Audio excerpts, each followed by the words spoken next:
കോൺഗ്രസിനകത്തും അതുപോലെ തന്നെ കേരള രാഷ്ട്രീയത്തിലും കഴിഞ്ഞ കുറച്ച് ദിവസങ്ങളായി ചർച്ച ചെയ്യപ്പെട്ടുകൊണ്ടിരുന്ന അല്ലെങ്കിൽ ആവേശപരമായി ചർച്ചകൾ നടത്തിക്കൊണ്ടിരുന്ന ഒരു സംഭവം,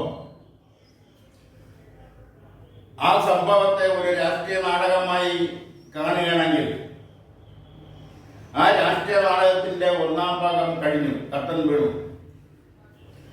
ആ ഒന്നാം ഭാഗത്തിലെ നായകൻ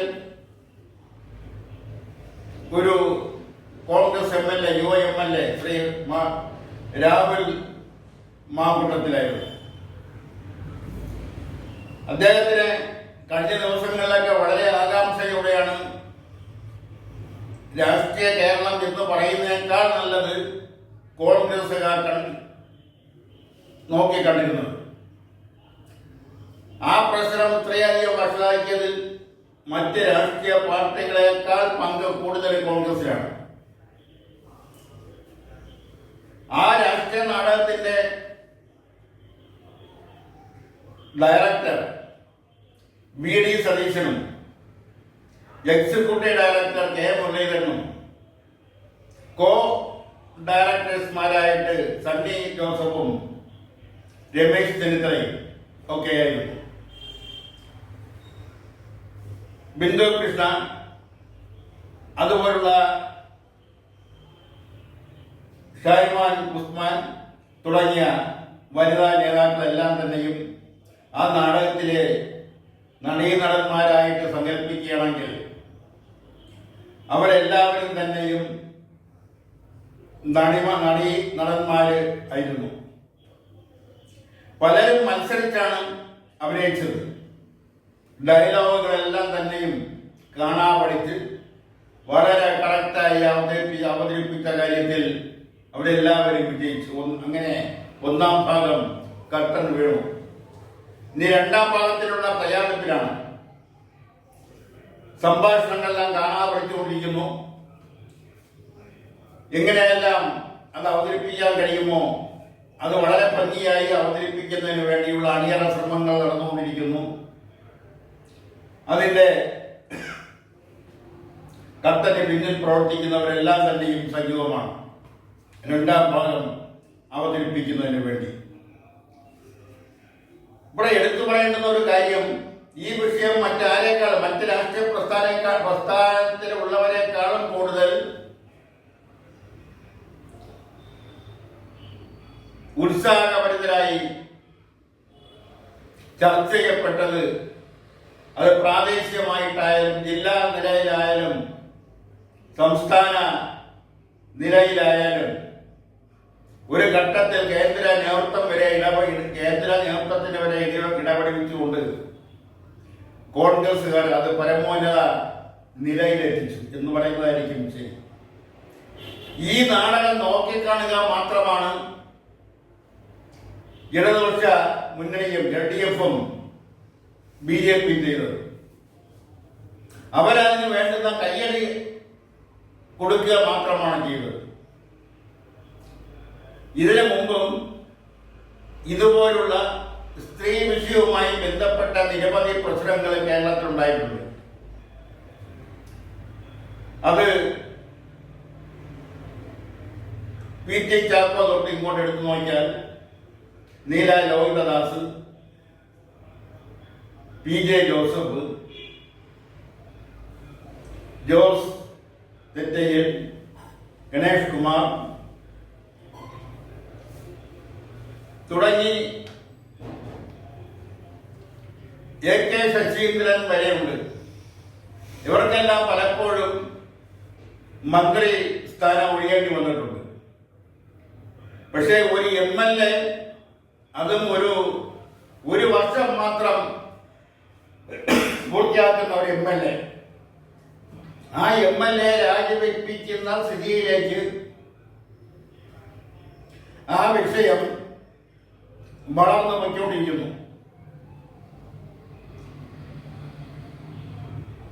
ഇതുപോലുള്ള സംഭവങ്ങളിൽ MLA-മാർ രാജിവെച്ചതായിട്ട് അറിവില്ല. ഇതേപോലുള്ള വിഷയം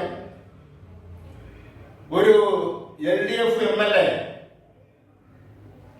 മുകേഷിനെതിരെ വന്നപ്പോൾ ആ മുകേഷ് പ്രതിദാനം ചെയ്യുന്ന പാർട്ടിയുടെ സംസ്കാര സെക്രട്ടറി പറഞ്ഞത് ധാർമ്മികതയിൽ നിന്നുകൊണ്ട് മുകേഷിന്റെ MLA സ്ഥാനം രാജിവെപ്പിച്ചാൽ, അല്ലെങ്കിൽ മുകേഷ് MLA സ്ഥാനം രാജിവെച്ചാൽ നാളെ ഇന്ന് കുറ്റാരോപിതൻ മാത്രമാണ്, നാളെ മുകേഷ് കുറ്റം ചെയ്തില്ല എന്ന് തെളിയിക്കപ്പെട്ടാൽ ഈ നഷ്ടപ്പെട്ട MLA സ്ഥാനം അതുപോലെ തിരിച്ചു നൽകാൻ കഴിയുമോ? അതാണ് അന്ന് CPM-ന്റെ സംസ്ഥാന സെക്രട്ടറി M.E. ഗോപനാഥ് ചോദിച്ചത്. പക്ഷെ അത് എന്തുകൊണ്ട് കോൺഗ്രസ് നേതൃത്വത്തിന് ചോദിക്കാൻ കഴിയുന്നില്ല എന്നുള്ളതാണ് മറ്റൊരു വസ്തുത. എന്ന് പറയുമ്പോൾ ആരൊക്കെയോ ഈ രാഹുൽ മാങ്കൂട്ടത്തിന്റെ രക്തത്തിന് വേണ്ടി ദാഹിച്ചിരുന്നു എന്നർത്ഥം. അണിയറയിൽ ഏറ്റവും കൂടുതൽ ചരടുകൾ വലിച്ചത് കോൺഗ്രസ് ആണ് എന്ന് പറയാതിരിക്കാൻ നിവർത്തിയില്ല. ഇത് നല്ലപ്പോഴല്ല, പലപ്പോഴും കോൺഗ്രസുകാരെ ഇതുപോലുള്ള ഏതെങ്കിലും സന്ദർഭങ്ങളിൽ അവരെ ഏറ്റവും കൂടുതൽ ഉപദ്രവിക്കുന്നത് കോൺഗ്രസിനകത്ത് നിന്ന് തന്നെയാണ്. അതിന് ഏറ്റവും വലിയ ഉദാഹരണമാണ് ശ്രീ കെ കരുണാകരൻ. കെ കരുണാകരനെ മുഖ്യമന്ത്രിയായി സത്യപ്രതിജ്ഞ ചെയ്ത് 30 രാജിവെക്കേണ്ടി വന്നു. അതുപോലെ തന്നെ ചാരക്കേസിൽ അദ്ദേഹത്തെ രാജിവെക്കേണ്ടി വന്നു.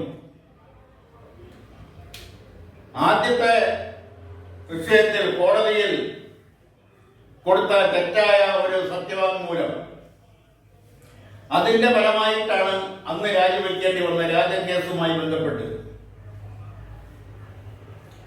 പക്ഷെ അന്ന്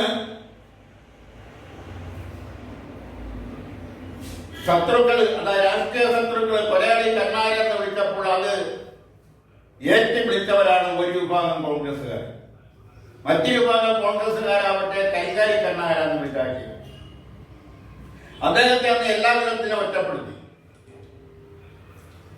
അദ്ദേഹത്തെ മുഖം കാണിച്ച് അനുഗ്രഹം വാങ്ങിക്കാൻ വേണ്ടി കാത്തുനിന്ന കോൺഗ്രസുകാരാണ് അദ്ദേഹത്തിനെതിരെ ഇത്ര മുദ്രാവാക്യം വിളിച്ചുകൊണ്ട് രംഗത്ത് വന്നത്.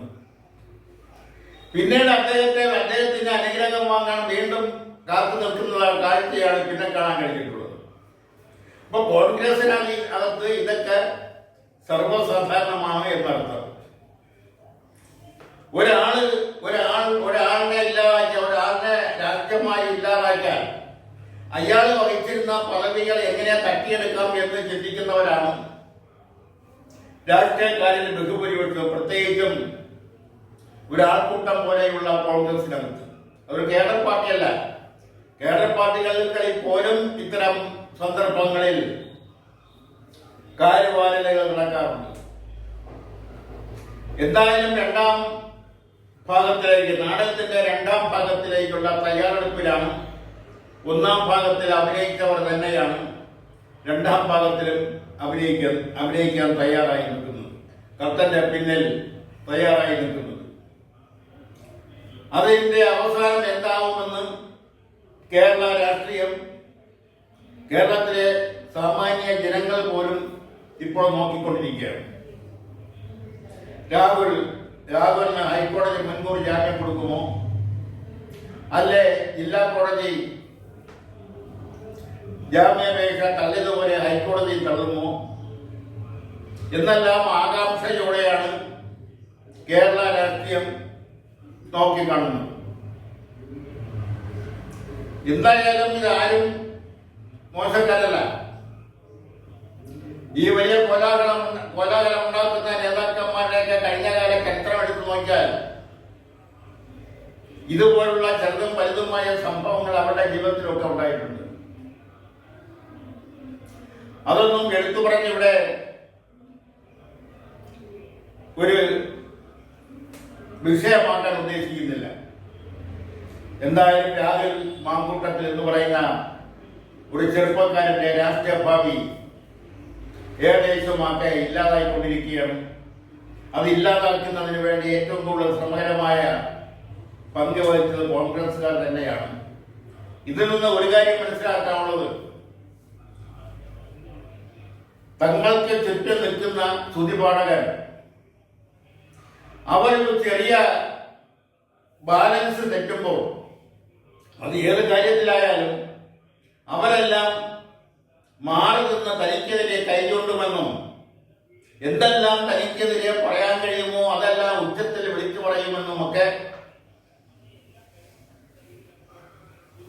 ഉള്ള കാര്യങ്ങൾ അത് ഏറ്റവും വലിയ ഉദാഹരണമാണ് ഇപ്പോൾ നടന്നുകൊണ്ടിരിക്കുന്നത്. ഇത് പറയുമ്പോൾ രാഹുൽ മാങ്കൂട്ടത്തെ ന്യായീകരിക്കല്ല, അദ്ദേഹം ചെയ്ത പ്രവൃത്തിയെ ന്യായീകരിക്കല്ല. അദ്ദേഹത്തിന്റെ വാദഗതികൾ പൂർണ്ണമായും അല്ലെങ്കിലും ചിലതൊക്കെ ശരിയാണെന്ന് ആയിരിക്കാം. എന്തായാലും അത് ഇനിയും രണ്ടാം ഭാഗം കാണുന്നതിന് വേണ്ടി നമുക്ക് കാത്തിരിക്കാം. കർട്ടൻ ഏത് നിമിഷവും ഉയരും. നിർത്തുന്നു.